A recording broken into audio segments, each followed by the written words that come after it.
আসসালামু আলাইকুম সবাইকে। কি অবস্থা সবার? আমি আশা করতেছি ভালো আছো সবাই। আজকে আমরা ফিজিক্সের চতুর্থ অধ্যায় যশোর বোর্ড 2023 সালে আসা একটা বোর্ড প্রশ্ন, সেটা আমরা সলভ করব। দেখি প্রশ্নটা কি বলছে। আগে আমাকে আমাকে বলছে জৈনক ব্যক্তি, মানে জৈনক একটা ব্যক্তির নাম, একটি পাম্প স্থাপন করেছেন। যে পাম্পটি, মানে যেটি 2 মিনিটে 100 মিটার গভীর নলকূপ হতে 1500 লিটার পানি উত্তোলন করতে পারে। আমি তোমাদেরকে বলছিলাম ফিজিক্সের সিকিউ গুলা সলভ করার জন্য প্রথম কাজ হলো আমার সৃজনশীলের উদ্দীপকটা পড়ে আমি সেটাকে চিত্রে রূপান্তর করব। এখানে আমাকে যেটা বলছে আমি প্রথমেই বলি যে জৈনক একটা ব্যক্তি যেটা একটা পাম্প স্থাপন করছে, যে পাম্পটা 2 মিনিটে 100 মিটার উপরে নলকূপ হতে 1500 লিটার পানি উত্তোলন করতে পারে। তাহলে আমি যদি এখানে বলি স্যার, ধরে নিলাম এটা হলো আমার সেই পাম্পটা, এই পাম্পটা থেকে এটা হলো আমার পাম্প, এই পাম্প থেকে কতটুকু পানি উপরে উঠাইতে পারে স্যার? 1500 লিটার পানি উঠাইতে পারে। কতটুকু পানি উপরে উঠাই স্যার? আমি ধরে নিলাম এই যে আমার 1500 লিটার, এই 1500 লিটার পানি উত্তোলন করতে পারে এই পাম্প থেকে। কথা কি বুঝাইতে পারছি? 2 মিনিটে 100 মিটার উপরে স্যার, এইখান থেকে যে উচ্চতা এই দেওয়া আছে আপনার হলো 100 মিটার। আর কি দেওয়া আছে স্যার? যে স্যার আমার আর কি দেওয়া আছে? সময় দেওয়া আছে 2 মিনিট। সময় কতটুকু দেওয়া আছে? 2 মিনিট। 2 মিনিটে 100 মিটার গভীর নলকূপ হতে 1500 লিটার পানি উত্তোলন করতে পারে। আর দেওয়া আছে পাম্পটির কর্মদক্ষতা।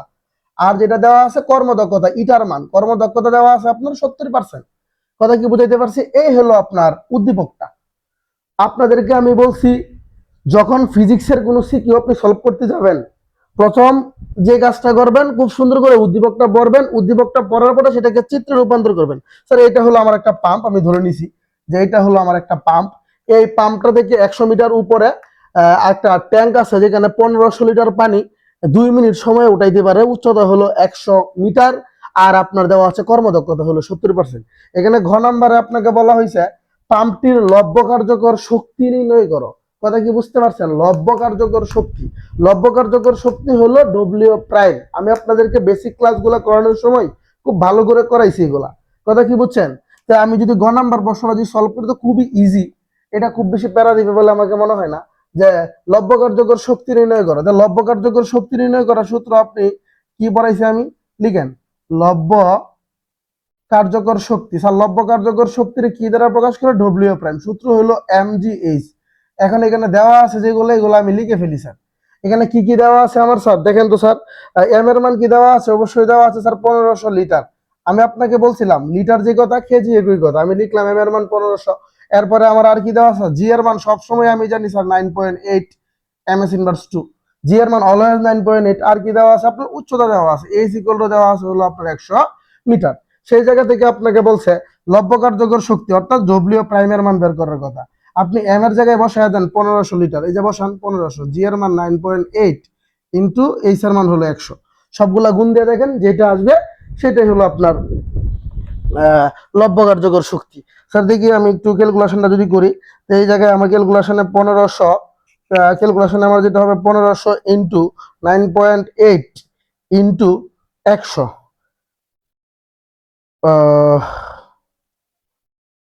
এইখানে আসছে হলো আপনার মান অনেক বড় চলে আসছে। যে আপনাদের আপনি লিখেন যে 1470 মানটা যদি আমি একটু লিখে দিই, 1470, 1470 তিনটা জিরো, 1 2 3। এটা অবশ্যই শক্তি, যেহেতু তার একক হবে জুল। এইটা হলো আপনার অ্যান্সার। কথা কি বুঝাইতে পারছি? এই হলো আপনার অ্যান্সার। কথা কি বুঝছেন? আপনার এগুলো তো খুব বেশি কঠিন ম্যাথ না স্যার। আপনারা যারা, আমার কাছে এই মুহূর্তে সাইন্টিফিক ক্যালকুলেটর নাই, তো সাইন্টিফিক যাদের কাছে ক্যালকুলেটর আছে তারা এই মাইন্ডটাকে সাইন্টিফিক মোডে নিয়ে তারপরে লিখে দিবেন। আচ্ছা, এখন ঘ নম্বর প্রশ্নটা দেখেন। এইটা একটু আপনাদেরকে বুঝিয়ে দেওয়ার আছে যে যদি পাম্পটির কর্মদক্ষতা 60% হয়, আপনাকে কি প্রশ্ন করতেছে? এখন ঘ নম্বরে আপনাকে বললো যে পাম্পটা স্থাপন করছিল সেই পাম্পটার কর্মদক্ষতা নতুন করে হলো 60%, আপনাকে বলে দিছে। এখন আর 70% না, ঘ নাম্বার সলভ করার জন্য পাম্পটির কর্মদক্ষতা হলো 60%। কথা কি বুঝছেন? তবে 1500 লিটার পানি একই উচ্চতায় উত্তোলনের জন্য অতিরিক্ত কত সময়ের প্রয়োজন হবে? আগে আপনি এই উচ্চতায় পানিটা কতটুকু উঠাইতেন স্যার? 2 মিনিট সময়, মানে 120 সেকেন্ডে উঠাইতেন। এখন আপনাকে বলতেছে যদি পাম্পের কর্মদক্ষতা আগে তো ছিল 70%, এখন বলতেছে পাম্পটা যদি নতুন করে আপনি তৈরি করেন, বা এখন যদি পাম্পটার কর্মদক্ষতা যদি 60% হইতো, তাহলে একই উচ্চতায় একই পরিমাণের পানি কত সময় লাগতো? কথা কি বুঝতে পারছেন? এখন আপনার কত সময় লাগে সেটা বের করবেন। আগে লাগতো 120 সেকেন্ড, এখন ধরেন লাগে আপনার 140 সেকেন্ড। তো বেশি লাগছে কতক্ষণ? এই যে 120 আগে লাগতো, এখন লাগছে 140। এই যে 20 বেশি লাগছে, এই 20 এর মান আপনাকে বের করতে বলছে। কথা কি বুঝাইতে পারছি? এখন আপনি তাকায় দেখেন, এই অঙ্কটা করার ক্ষেত্রে আমি আপনাকে সহজ একটা টেকনিক দিই। আচ্ছা, ওইটা একটু পরে বলতেছি, আগে আমরা দেখি অঙ্কটা করার জন্য আমাকে কি কি করতে হবে। স্যার বলতেছে যদি পাম্পের কর্মদক্ষতা 60% হয়, ধরেন আমি আপনাকে স্যার বেসিকটা থিওরিটা এই জায়গায় বুঝাচ্ছি, ম্যাথমেটিক্যালটা মানে মেকানিজমটা এই জায়গায় আমি বুঝাচ্ছি। দেখেন মেকানিজমটা এরকম হবে। স্যার আপনাকে এখন কিন্তু বলেইছে পাম্পের কর্মদক্ষতা 60%, যদি 60% হয় তবে 1500 লিটার পানি একই উচ্চতায় ওঠানোর জন্য অতিরিক্ত কত সময়ের প্রয়োজন হবে, মানে টি এর মান বের করতে বলছে আপনাকে, তাই না? অতিরিক্ত কত সময়ের মান আপনি আপনি যদি সময় বের করতে চান, আপনি বলেন তো সময় বের করার জন্য সূত্র হলো আপনার একটাই, P prime equal to M G H by T. এই সূত্র ছাড়া অন্য কোনো সূত্র আছে সময় বের করা? একটু দেখেন তো, আছে? নাই স্যার, নাই। এখন আপনি এই সূত্র দিয়ে যখন সময় বের করতে যাইবেন, কথা খুব ভালো করে বুঝেন। আপনার কাছে এম এর মান আছে না স্যার? অবশ্যই স্যার।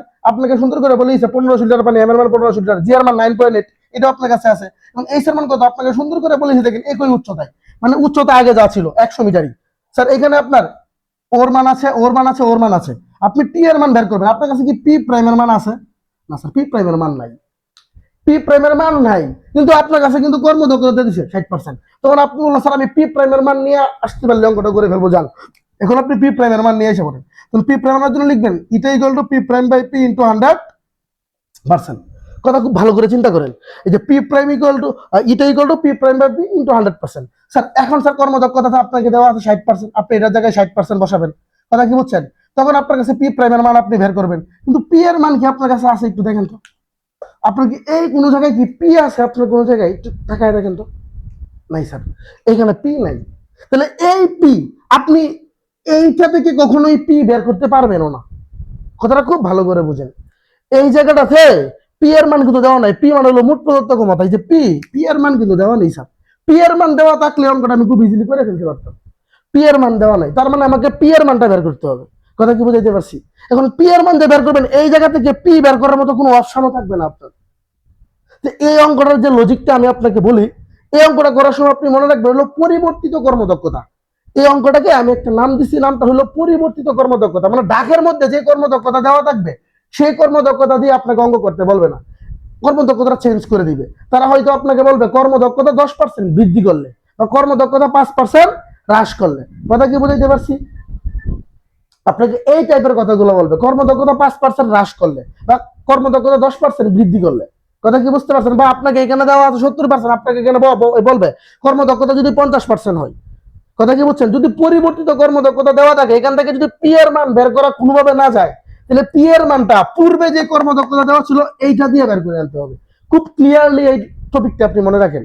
আপনার যদি পরিবর্তিত কর্মদক্ষতা থাকে, মানে যে কর্মদক্ষতাটাকে দেওয়া আছে সেই কর্মদক্ষতা দিয়ে অঙ্ক করতে বলে নাই, নতুন করে কর্মদক্ষতা আপনাকে বলে দিয়েছে। যদি আপনাকে বলতো এখান থেকে কর্মদক্ষতা আরো 10% বৃদ্ধি করলে, তার মানে এখানে কত ছিল 70, আর 10 বৃদ্ধি করলে কত হয়ে যেত 80। পরিবর্তিত কর্মদক্ষতা কিন্তু হয়ে যেত। এগুলো বৃদ্ধি বা হ্রাস বলে নাই, কিন্তু সরাসরি বলেইছে কর্মদক্ষতা আগে ছিল 70, এখন বলেইছে যদি কর্মদক্ষতা 60% হয়, মানে আগে ছিল একটা, এখন নতুন কর্মদক্ষতা দিছে। তার মানে পরিবর্তিত কর্মদক্ষতার ক্ষেত্রে আপনি পি এর মান কখনোই দেওয়া থাকবে না, আর পরিবর্তিত কর্মদক্ষতার মানে নতুন যে মানটা দিবে কর্মদক্ষতার, এটা দিয়ে আপনি পি কখনো বের করতেও পারবেন না। তাহলে পি সবসময় পূর্বের কর্মদক্ষতা দিয়ে বের করে আনতে হইব। পূর্বের মোটরের পি যেটা হইব, পরিবর্তিত কর্মদক্ষতার পরে নতুন যে মোটর হইলো ওইটারও পি একটাই, দুইটারই পি একটাই। তাহলে আমাকে প্রথম কাজ কি করতে হবে? আগে পি বের করতে হইব। এখন পি বের করার জন্য আমাকে ওর কাছে যাইতে হবে। কথা কি বুঝতে পারছেন? প্রথম মোটর দিয়ে আমাকে পিটা আগে বের করতে হবে। কথা কি বুঝাইতে পারছি? প্রথম মোটর থেকে আমাকে পিটা বের করতে হবে। তাইলে আমি এখন লিখি যে প্রথম ক্ষেত্রে আমি এখন লিখবো, প্রথম ক্ষেত্রে eta equal to P prime by P into 100%। এই যে আমি সূত্র লিখলাম স্যার। কথা কি বুঝাইতে পারছি? আমি একটু এটা মুছে দিই। দেখেন স্যার,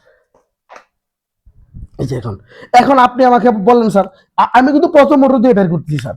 তাহলে আমি যদি এই জায়গায় যদি মান যদি বসাই স্যার, ইটার মান কত আছে আমার কাছে একটু বলেন তো আপনি আমার কাছে। ইটার মান কত আছে? যে ইটার মান আমার কাছে আছে হলো আপনার 70%। এই যে আমি লিখলাম 70% equal to P prime. P প্রাইমের মান কি আপনার কাছে আছে? না স্যার। এদিক দিয়ে আপনি এখানে দিয়ে এখানে পি প্রাইমের মানটা বের করে নেবেন। P prime equal to M G H by T. M এর মান কত স্যার? 1500 লিটার। এম এর মান হলো আপনার কাছে 1500 লিটার। জি এর মান হলো 9.8। একটু ভালো করে লিখছি আমি আপনাদের বোঝার সুবিধার জন্য। 1500 লিটার, জিআর মান 9.8, এই এর মান কত বলেন তো স্যার? এই এর মান কতটুকু উপরে ওঠে স্যার? 100 মিটার উপরে ওঠায়। এখন স্যার টি এর মান কত বলেন? টি এর মান 2 মিনিট, মানে 120 সেকেন্ড। এখন দেখেন তো কত আসে মানটা, আমি একটু ক্যালকুলেটর যদি ইউজ করি, এটাকে যদি আমি ভাগ করি মানটাকে 120 দ্বারা, মানটা আসবে হলো আপনার 12,250, 12,250 ওয়াট। এইটা আসছে আমার পি প্রাইমের মান। তো এই জায়গায় আমি পি প্রাইমের জায়গায় বসাই দিই 12,250 ডিভাইড পি ইন্টু 100%। এখন দেখেন স্যার, আমি একটু যদি এটা এই পাশে নিয়ে এসে পড়ি আপনাদের সহজে বোঝানোর জন্য। স্যার আমি প্রথম ক্ষেত্রে এই মোটর থেকে আমি পিটা বের করে আনতেছি। কথা কি বুঝছেন? পিটা বের করে আনার জন্য আমি সর্বপ্রথম ইটাই হলো P prime by P into 100% সূত্র পারলাম। এটার মান দেওয়া আছে 70%, ভালো কথা। পি প্রাইমের মান ছিল না, আমি এখানের মধ্যে মানে সাইড নোট দিয়ে বের করে দিলাম। এখন পি প্রাইমের মান বসালাম, পি এর মান আমি বের করবো স্যার। তো পি এর মান বের করার জন্য এই জায়গা থেকে আমি যদি পার্সেন্ট বাদ দিই, তাহলে ঘটনা কি হবে একটু বলেন তো আপনি? পার্সেন্ট বাদ, এইদিকে থাকে হলো আপনার 70, এদিকে কি থাকে স্যার? 70 ইকুয়াল টু ওইদিকে কি থাকে স্যার? 12,250 ইন্টু 100, উপরে থাকে হলো আপনার 12,250 ইন্টু 100 ডিভাইডেড বাই থাকে হলো আপনার পি। এখন যদি আপনি আড়াআড়ি গুণ দেন তাহলে হবে আপনার 70 পি ইকুয়াল টু এটা। তাহলে আমি ডাইরেক্ট লিখে ফেলতেছি স্যার, পি ইকুয়াল টু যে 12,250 ইন্টু 100 ডিভাইডেড বাই হলো আপনার 70। আপনার ক্যালকুলেশনটা ভালো করে নিন। দেখেন স্যার এই জায়গায় মানটা কত আসবে স্যার? 50-এর সাথে ইন্টু দিব আমি 100, এটাকে আমি ভাগ দিব 70 দ্বারা, ভাগ 70, 17,500 আসলো স্যার। মানটা কত আসলো স্যার? 17,500 ওয়াট। এইটা হইলো আমার এই মোটরের মোট ক্ষমতা, মানে পি এর মান আসলো এটা। এখন আমি আপনাকে বলছিলাম পরিবর্তিত কর্মদক্ষতার ক্ষেত্রে প্রথম মোটরের পি যেটা আসবো, ওই মোটরের পি ওইটাই আসবে। কথা কি বুঝাইতে পারছি? এখন আমি লিখি যে কর্মদক্ষতা 60% এর ক্ষেত্রে, এখন লিখে দেন কর্মদক্ষতা 60% এর ক্ষেত্রে। স্যার অঙ্কটা কিন্তু সোজা, কিন্তু একটু বুঝার বিষয় আছে। কর্মদক্ষতা 60% এর ক্ষেত্রে, কর্মদক্ষতা যদি 60% হয় তাহলে ঘটনা কি হবে দেখি স্যার? কর্মদক্ষতা 60% এর ক্ষেত্রে মানে আমার অতিরিক্ত কত সময় লাগবে এটা আমাকে বের করতে হবে। এখন অতিরিক্ত সময় বের করার জন্য আমার সূত্র হলো P prime equal to M G S by T, কিন্তু এখানে আপনার পি প্রাইমের মানটা নাই। এখন এই পি প্রাইমের মান বের করার জন্য আপনি লিখবেন eta equal to P prime by P into 100%। Sir তাহলে ইটার মান কত? অবশ্যই এখন 60% হবে, কারণ কর্মদক্ষতা আমি 60% এর ক্ষেত্রে ইউজ করতেছি। স্যার পি প্রাইমের মান কত? স্যার পি প্রাইমের মান তো আমি ভেরি করবো স্যার। এখন আপনি দেখায় দেখেন পি এর মান কত। এই যে পি এর মান আমি আপনাকে বলছি পরিবর্তিত কর্মদক্ষতার ক্ষেত্রে পূর্বের মোটরের পি যেটা, প্রথম মোটরের পি যেটা, ওইটাই পরের মোটরের পি হবে, মানে 17,500 ইন্টু 100%। এখন এইদিকে যদি আমি করি যে পার্সেন্ট যদি আমি বাদ দিই, তাহলে এখান থেকে আপনার হবে 60 ইকুয়াল টু, সরি একটু ভালো করে লিখছি আমি, না বোঝা গেলে কমেন্টসে জানাই দিবেন। তাহলে উপরে ঘটনা কি হবে স্যার? যে উপরে হবে হলো আপনার P prime into 100 divided by 17,500। এই জায়গা থেকে যদি আমি আপনাকে বলি যে 100 ইন্টু পি প্রাইম, ওইটাতে আমি সরাসরি লিখে ফেলতেছি যে পি প্রাইম ইকুয়াল টু এখানে হলো আপনার 17,500 ইন্টু 60 ডিভাইডেড বাই 100। তাই আমি লিখে ফেলি সরাসরি মানটা কত আসে আমার? 17,500 সাথে আমি গুণ দিব কত স্যার? 60। এটাকে আমি ভাগ দিব কত দ্বারা স্যার? 100 দ্বারা। 10,500 আসলো। কত আসলো স্যার? 10,500। এটা কি এর মান আসলো স্যার? পি প্রাইমের মান, মানে অবশ্যই একক হবে ওয়াট। কথা কি বুঝতে পারছি? এই যে আমার একক আসলো ওয়াট। কথা কি বুঝছেন? এখন আমি অবশ্যই আবার দিয়া আমি ইউজ করি যে আমাকে মোটামুটি কি বলছিল স্যার? পি প্রাইম আমাকে অতিরিক্ত কত সময় লাগবে, আমাকে বলছে অতিরিক্ত কত সময়। তাহলে P prime equal to M G H by T. এখানে এম এর মান কত বলেন আপনি স্যার? এম এর মান আপনাকে বলা হয়েছে স্যার, পি প্রাইম এর মান কত আছে স্যার? 10,500। এম এর মান কত আছে আমার কাছে? আমার বলছে একই পরিমাণ পানি, এটাকে সুন্দর করে বলেন। আমাকে বলছে একই উচ্চতায় 1,500 লিটার পানি, এম এর মান অবশ্যই 1,500। জি এর মান 9.8, এইচ এর মান কত স্যার? একই উচ্চতায় উঠাইতে, এই উচ্চতা আগে ছিল 100, এই যে 100 ডিভাইডেড বাই কত স্যার? টি। আমি এটা যদি ভাগটা করে দেই তাহলে ঘটনা হবে স্যার আমার এইরকম স্যার, যে এই যে এখানে হবে হলো আপনার 1,500 ইন্টু 9.8 ইন্টু 100, এটাকে ভাগ করবো আমি 1000, 10,500 দ্বারা। কথা কি বুঝাইতে পারছি? এখন দেখি সবটার মান কত আসে স্যার। সবটার মান কত আসে sir? 1500, 1500 into 9.8, 9.8, 1500 into 9.8 into 100, into 100, এটা মান আসলো। এটাকে আমি ভাগ করবো কত দ্বারা? 10,500 দ্বারা। এই যে 140 সেকেন্ড। কত আসলো স্যার? 140 সেকেন্ড। স্যার দেখেন, তাকায় দেখেন, এই যে আপনার মান আসছে 140 সেকেন্ড। কথাটা খুব ভালো করে বুঝেন। এই জায়গায় আপনাকে কি বলছে আপনি বলেন তো? আপনাকে ডাকের মধ্যে কি বলছিল? যদি পাম্পটির কর্মদক্ষতা 60% হয়, মানে আগে একটা কর্মদক্ষতা দেওয়া ছিল 70%-এর, এখন বলতেছে এই অঙ্ক করার জন্য 70% কর্মদক্ষতা দিয়ে করা যাবে না, এখন নতুন একটা কর্মদক্ষতা আপনাকে বলছে। এখন যদি কর্মদক্ষতা যদি 60% হয়, কথা কি বুঝছেন? কর্মদক্ষতা যদি 60% হয়, তার মানে এই অঙ্ক করার বেলায় সবসময় কর্মদক্ষতা 60% রাখতে হবে। কর্মদক্ষতা যদি 60% হয়, তাহলে আগে যে সময় পানিটা উঠাইতো একই পরিমাণ পানি একই উচ্চতায়, কি উঠানোর জন্য আরো অতিরিক্ত কতটুকু সময় লাগবে? কথা কি বুঝছেন? তার মানে সময় লাগবে হলো আপনাকে অঙ্ক করার জন্য আপনি প্রথমে বের করে ফেলেন P prime equal to mgh by T sir. এই সূত্র দিয়ে আমাকে টি বের করতে হইব। এখন না যায় যে আমার কাছে পি প্রাইম নাই, এখন পি প্রাইম যেহেতু আমার কাছে নাই, পি প্রাইম বের করার জন্য যেহেতু কর্মদক্ষতা দেওয়া আছে, eta equal to P prime by P into 100%, এই সূত্র ব্যবহার করার চিন্তা ভাবনা করছি স্যার। কথা কি বুঝছেন? এরপরে আমি এই জায়গায় গিয়ে দেখি আমার কাছে স্যার কিসের মান নাই বলেন? আমার কাছে পি এর মান নাই। এখন এই জায়গা থেকে আমি বলছি কখনো পি আপনি বের করতে পারবেন না। যদি পরিবর্তিত কর্মদক্ষতা আসে, এই জায়গা থেকে পি আপনি কখনো বের করতে পারবেন না। তো পি আপনাকে কোথা থেকে আনতে হইব? আগে যে মোটরটা দেওয়া ছিল, বুদ্ধিমুখে যে মোটর দেওয়া ছিল, ওই মোটর থেকে পিটা আপনাকে আনতে হইব। এই কারণে আমি এই যে পি বের করার জন্য প্রথমে এই যে প্রথম মোটরের সাহায্য নিলাম। কথা কি বলছেন? এই মোটর থেকে আমি পি বের করলাম। এই যে যেহেতু কর্মদক্ষতা দেওয়া আছে, কর্মদক্ষতা দেওয়া থাকলেই এই সূত্র ফেলবেন, eta equal to P prime by P into 100%। এটা ফেলে আমার কাছে পি প্রাইমের মান ছিল না, তো এখান থেকে দেন পি প্রাইমের মানটা আমি আনলাম, এখান থেকে বসে আমি পি এর মান আনলাম। তো এই পি এর মানই এই নতুন যে মোটর আপনি এই যে 70%, এতটুকু অঙ্ক কিন্তু হবে 60% দিয়া। এই যে এতটুকু অঙ্ক হবে 60%, আর মেন পি বের করার জন্য আপনাকে এই যে 70% যেটা দেওয়া ছিল ওটা দিয়ে করতে হবে। কথা কি বুঝাইতে পারছি? আচ্ছা, এটা আমি করলাম, এই যে পি আনলাম। কথা কি বুঝছেন? এখন আমি স্যার পি প্রাইম মানে এইটা হলো আমার মেইন সূত্র। কথা কি বুঝছেন? এখন এইটার মধ্যে আমার কাছে পি প্রাইমের মান ছিল না, তাহলে 60% দিয়ে আমার কাছে পি প্রাইমের মানটা আমি আনছি। আনার পরে পি প্রাইমের মান বসে আমি অঙ্ক করে ফেলছি। আমার টোটাল 140 সেকেন্ড সময় লাগবে। আমাকে বলছে কি স্যার অতিরিক্ত কত সময়ের প্রয়োজন হবে? আগে লাগতো 120 সেকেন্ড, মানে আগে কতটুকু সময় লাগতো? 2 মিনিট। 2 মিনিট মানে 120 সেকেন্ড। অতিরিক্ত কত সময় লাগবে স্যার? আমি বের করে ফেলি। স্যার নিচে তো আমার জায়গা নাই, আমি একটু এই জায়গাটাতে করে ফেলতেছি স্যার। বাকি অঙ্কটা আমি এই জায়গায় শেষ করতেছি স্যার।